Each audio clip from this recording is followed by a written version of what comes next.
Hello guys, তোমাদের দিয়ে কেমন বৃষ্টি হচ্ছে জানিও তো। আমি তো ভিডিও করছি, এখনো পর্যন্ত বৃষ্টি হয়েই যাচ্ছে। তো বৃষ্টির দিনে আমাদের ঘরে কি কি রান্না হলো আর কি কি খেলাম সেটাই দেখাবো।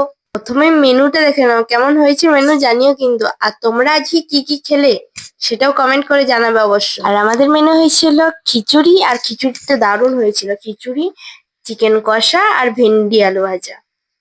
আমার চিকেন কষা আর খিচুড়ি হলে কিছু চাই না, কিন্তু ভেন্ডি আলু ভাজাটাও ভালোই হয়েছিল। তোমরা জাস্ট লুকটা দেখো, লুকটা দেখেই বোঝা যাচ্ছে কতটা টেস্টি খেতে হয়েছিল। আমি খেলাম একটু আগে, তবু এখনো পর্যন্ত আমার দেখে লোভ লাগছে। কি বলবো, আমরা খেতে বসছি আর সামনে বৃষ্টি হচ্ছে। কি এনজয় করে খেয়েছি ভাবতে পারছো তোমরা।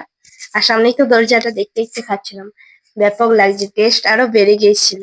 আর হ্যাঁ, কে কে আমার মতো আছো, যার মাংস যত পিসই হোক, চিকেনের সাথে একটা আলুর পিস না হলে জমবে না ব্যাপারটা, তাই না? আমার ওরকম হয়।